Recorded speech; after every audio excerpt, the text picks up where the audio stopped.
WWL Louisiana News at 5 begins with breaking news. My brother's been in and out of boys' homes because of his actions. It's like he's always been deceitful. He's always been a manipulator.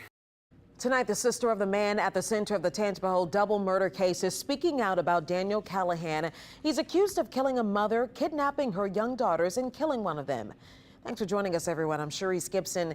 Today, there have been several new developments in the case that started last week in Loranger and led to arrest in Jackson, Mississippi. Tonight, we now know the mother, Callie Brunett, and how she died. The Tangipahoa coroner says she suffered multiple sharp force injuries, describing stab wounds to her head, neck, chest, and back. The main suspect, Daniel Callahan, is still in federal custody, so we're still awaiting his court appearance. His alleged accomplice, Victoria Cox, is charged with capital murder. We have more coming up from Callahan's sister, but first we have some new information as the woman arrested in the case makes her first court appearance in Jackson, Mississippi. Mike McDaniel joining us now live from Jackson this evening with what happened in court and some new information, Mike, from the police chief. Yeah, hey there, Cherise. This all happened about 2 hours ago. Victoria Cox went before a judge emotional at times, answering some of his questions. She was read her rights as a defendant and then appointed a public defender. Now, she claims she had nothing to do with these crimes, pointing the finger at Callahan, but the police chief believes otherwise.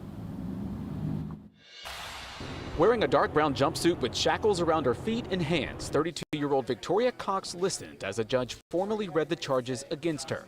Cox, along with 36-year-old Daniel Callahan, who wasn't in court Monday, are both charged with capital murder and sexual battery in connection with the death of 3-year-old Aaron Brunett from Tangipahoa Parish. It is very heinous and horrific and sickening what they did last week. A search for the girl and her 6-year-old sister started Thursday. That morning, their mother, 35-year-old Callie Brunett, who had dated Callahan, was found dead in her Loranger home. Her car and 2 young daughters were missing. My question is, how and why did you come to Jackson, Mississippi? After being arrested, Jackson Police Chief Joseph Wade says Callahan led officers to the 2 young girls in a wooded area in South Jackson. The 6-year-old was injured. The 3-year-old was dead. I did not see any gunshot wounds or anything like that, so it appeared possibly suffocation, but that's yet to be determined. In court Monday, Cox, who has 3 young children of her own, pointed the finger at Callahan. She claimed she had no knowledge of what happened and said the last time she saw the girls, they were alive. I did. Friday, Callahan admitted to killing the younger girl, but gave no reason why. He's not denying anything. He has implicated the young lady that we charged as well. We feel we have a very strong case as we move forward against both of them in this particular matter. Callahan and Cox, who are both from the Tangipahoa Parish area, also face federal and state charges back in Louisiana. But I think if there's a case that would definitely rise to the level of the death penalty, this should be it. The chief says there are still more questions than answers, but knows having Callahan and Cox behind bars is the safest thing. Now, Callahan was set to have his initial court appearance today as well, but the judge told us he was still meeting with the FBI, so that didn't happen. Cox was given no bond on that capital murder charge and a $500,000 bond on the sexual battery charge. Now, when it comes to extradition, talks are being hammered out right now between the district attorneys back in Louisiana as well as here in Mississippi, and also including the U.S. attorney, so that is yet to be determined. Live in downtown Jackson, Mike McDaniel, WWL Louisiana. Mike, thank you. And Daniel Callahan's sister is speaking out tonight about her brother calling him a master manipulator.